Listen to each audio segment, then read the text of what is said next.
নমস্কার বন্ধুরা, আমি জ্যোতিষী রঞ্জিত। আপনাদের সবাইকে স্বাগত জানাই আজকের এই বিশেষ ভিডিওতে। 14ই মে বৃহস্পতিবার গুরুর প্রদেশ ব্রতের শুভ তিথিতে ঘটতে চলেছে এক অত্যন্ত শক্তিশালী জ্যোতিষীয় পরিবর্তন। কেতুর অধীন অশ্বিনী নক্ষত্রে প্রবেশ করতে চলেছে চন্দ্র। 14ই মে রাত 10টা 33 মিনিটে চন্দ্র অশ্বিনী নক্ষত্রে প্রবেশ করবে এবং 15ই মে রাত 8টা 40 মিনিট পর্যন্ত এই নক্ষত্রে অবস্থান করবে।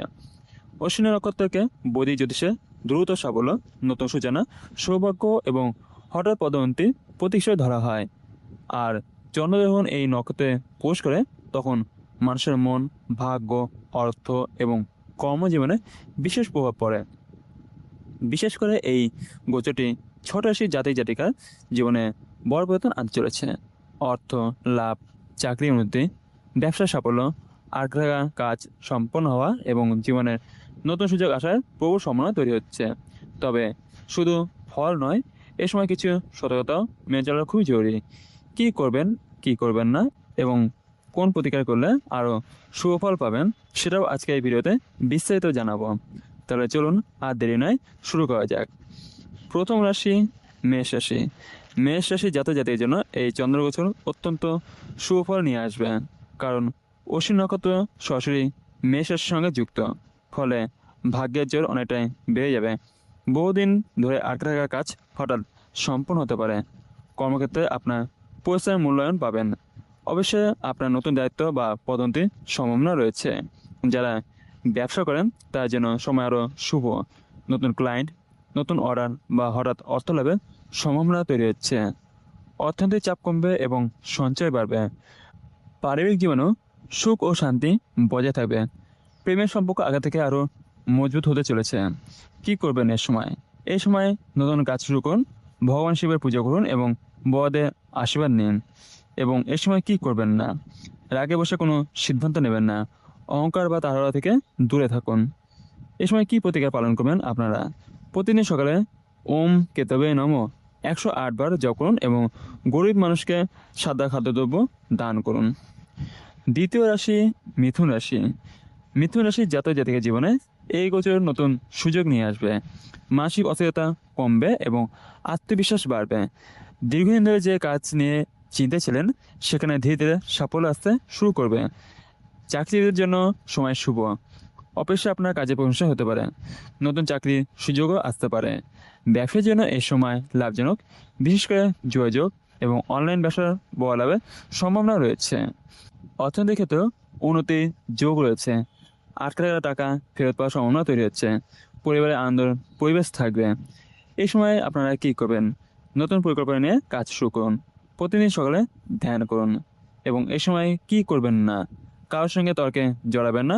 হঠাৎ বড় বিনিয়োগ এড়িয়ে চলুন। এবং এই সময় কি প্রতিকার পালন করবেন? বুধবার সবুজ বস্ত্র দান করুন এবং শ্রী গণেশের মন্ত্র জপ করুন।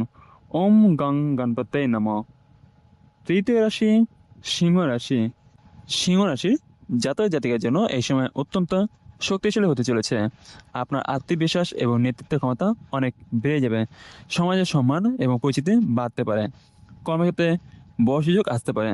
উচ্চপদস্থ ব্যক্তিদের সমর্থন পাবেন। যারা নতুন ব্যবসা শুরু করতে চান তার জন্য সময় খুবই শুভ। অর্থনৈতিক উন্নতির প্রবল সম্ভাবনা রয়েছে। পুরনো বিনিয়োগ থেকেও লাভ আসতে পারে। পরিবারে সুখ শান্তি বজায় থাকবে এবং দাম্পত্য জীবনে ভালোবাসা বাড়বে। এই সময় কি করবেন? সূর্যদেবকে জল অর্পণ করুন এবং প্রতিদিন সকালবেলায় সূর্য প্রণাম করুন। এবং এই সময় কি করবেন না আপনারা? অতিরিক্ত আত্মবিশ্বাসে ভুল সিদ্ধান্ত নেবেন না।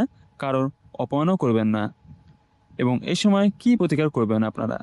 রবিবার গরুকে গুড় এবং রুটি খাওয়ান। ওম সূর্যায় নমঃ মন্ত্রটি জপ করুন। চতুর্থ রাশি তুলা রাশি। তুলা রাশির জাতক জাতিকার জীবনে এই চন্দ্রগোচর নতুন আশা আলো নিয়ে আসবে। দীর্ঘদিনের সমস্যা ধীরে ধীরে দূর হতে শুরু করবে। মানসিক শান্তি ফিরে আসবে। কর্মক্ষেত্রে উন্নতির সুযোগ পাবেন। সহকর্মীদের সাহায্যে বড় কাজ সফল হতে পারে। ব্যবসায় নতুন চুক্তি বা নতুন লাভে রাস্তা খুলতে পারে। অর্থনৈতিক ক্ষেত্রে শুভ ফল মিলবে। অতিরিক্ত আয় সুযোগ তৈরি হতে পারে। পরিবারে সুখ বজায় থাকবে। প্রেমের সম্পর্কে মধুরতা বাড়বে। এই সময় আপনারা কি করবেন? মা লক্ষ্মী আরাধনা করুন এবং পরিষ্কার পরিচ্ছন্নতা বজায় রাখুন। এবং এই সময় কি করবেন না? অপ্রয়োজনীয় খরচ থেকে এড়িয়ে থাকুন। কাউকে অকারণে বিশ্বাস করবেন না। এবং এই সময় কী প্রতিকার আপনারা পালন করবেন? শুক্রবার সাদা মিষ্টি দান করুন এবং ওং শ্রীং মহালক্ষ্মী নমঃ এই মন্ত্রটি জপ করুন। পঞ্চম রাশি ধনুরাশি। ধনুরাশি জাতক জাতিকের জন্য এই গোচর সৌভাগ্যের দরজা খুলিতে পারে। ভাগ্যের সহায় অসম্ভব কাজও সহজ হয়ে যাবে। কর্মজীবনে বড়সুযোগ আসতে পারে। বিদেশ সংক্রান্ত কাজের সঙ্গে যুক্ত ব্যক্তিরা বিশেষ লাভ পেতে পারেন। ব্যবসায় উন্নতির সম্ভাবনা প্রবল রয়েছে। অর্থনৈতিক ক্ষেত্রে হঠাৎ অর্থলাভে যোগ রয়েছে। বিনিয়োগ থেকেও সুফল মিলতে পারে। পরিবারে আনন্দ থাকবে এবং কাজের শুভ পরিকল্পনা হতে পারে। এই সময় আপনারা কি করবেন? গুরুজনদের সম্মান করুন এবং ধর্মীয় কাজে অংশ নিন। এবং এই সময় কি করবেন না? অতিরিক্ত রাগ বা জেদ দেখাবেন না এবং কাউকে পুরো কথা বলবেন না। এবং এই সময় কি প্রতিকার পালন করবেন? বেশি দূরে হলুদ বস্ত্র দান করুন এবং ওম গ্রাং গ্রিং গ্রোং স গুরুবে নমঃ এই মতটি জপ করুন। ষষ্ঠ রাশি কুম্ভ রাশি। কুম্ভ রাশি জাতক জাতিকের জীবনে এই সময় অত্যন্ত শুভ প্রভাব ফেলবে। আটকে থাকা কাজ দ্রুত সম্পন্ন হতে পারে। ভাগ্যের সহায় নতুন সুযোগ আসবে। চাকরিজীবীদের জন্য পদোন্নতি এবং বেতন বৃদ্ধির সম্ভাবনা রয়েছে। ব্যবসায়ীদেরও ভালো লাভ হতে পারে। নতুন যোগাযোগ ভবিষ্যতে বড় সাফল্য এনে দিতে পারে। অর্থনৈতিক অবস্থার উন্নতি হবে এবং সঞ্চয় বাড়তে পারে। পরিবারের সুখ শান্তি বজায় থাকবে। পুরনো সমস্যা দূর হবে। এই সময় আপনারা কি করবেন? শনিদেবের পূজা করুন এবং গরিব মানুষকে সাহায্য করুন। এবং এই সময় আপনারা কি করবেন না? নেতিবাচক চিন্তা করবেন না, অলসতা এড়িয়ে চলুন। এবং এই সময় আপনারা কি প্রতিকার পালন করবেন? শনিবার কালো তিল দান করুন এবং ওম সং শনিচায় নমঃ এই মন্ত্রটি জপ করুন। সর্বশেষে শেষ হলো বন্ধুরা, তো আপনারা দেখলেন 14ই মে গুরুর প্রদোষ ব্রত এবং অশ্বিন নক্ষত্রের চন্দ্রের এই বিশেষ গোচর ছোটিশ জীবনে পরিবর্তন নিয়ে আসতে চলেছে। অনেকের জীবনে নতুন সুযোগ, অর্থ লাভ, কর্মক্ষেত্রে উন্নতি এবং সৌভাগ্যের দরজা খুলে যেতে পারে। তবে মনে রাখবেন, শুধুমাত্র ভাগ্যের উপর নির্ভর করলেই চলবে না। সঠিক পরিশ্রম, ধৈর্য এবং ইতিবাচক মানসিকতা থাকলে এই শুভ সময়কে আরও ভালোভাবে কাজে লাগানো সম্ভব হবে। এই সময় ভগবান শিবের আরাধনা করলে এবং সৎ পথে চললে জীবনে অনেক বাধা দূর হতে পারে। বিশেষ করে গুরুদের প্রদোষ ব্রতের দিনে শিব মন্দিরে গিয়ে প্রার্থনা করলে মানসিক শান্তি এবং সুফল লাভের সম্ভাবনা বাড়বে। আপনার রাশি কি এ তালিকায় রয়েছে? কমেন্টে অবশ্যই জানান। ভিডিওটি ভালো লাগলে লাইক করুন, শেয়ার করুন এবং জ্যোতিষ সম্পর্কিত আরও গুরুত্বপূর্ণ আপডেট পেতে আমাদের চ্যানেলটি সাবস্ক্রাইব করতে ভুলবেন না। আমি জ্যোতিষ রঞ্জিত আজ এখানে শেষ করছি। সবাই ভালো থাকুন, সুস্থ থাকুন। ওম নমঃ শিবায়। হর হর মহাদেব।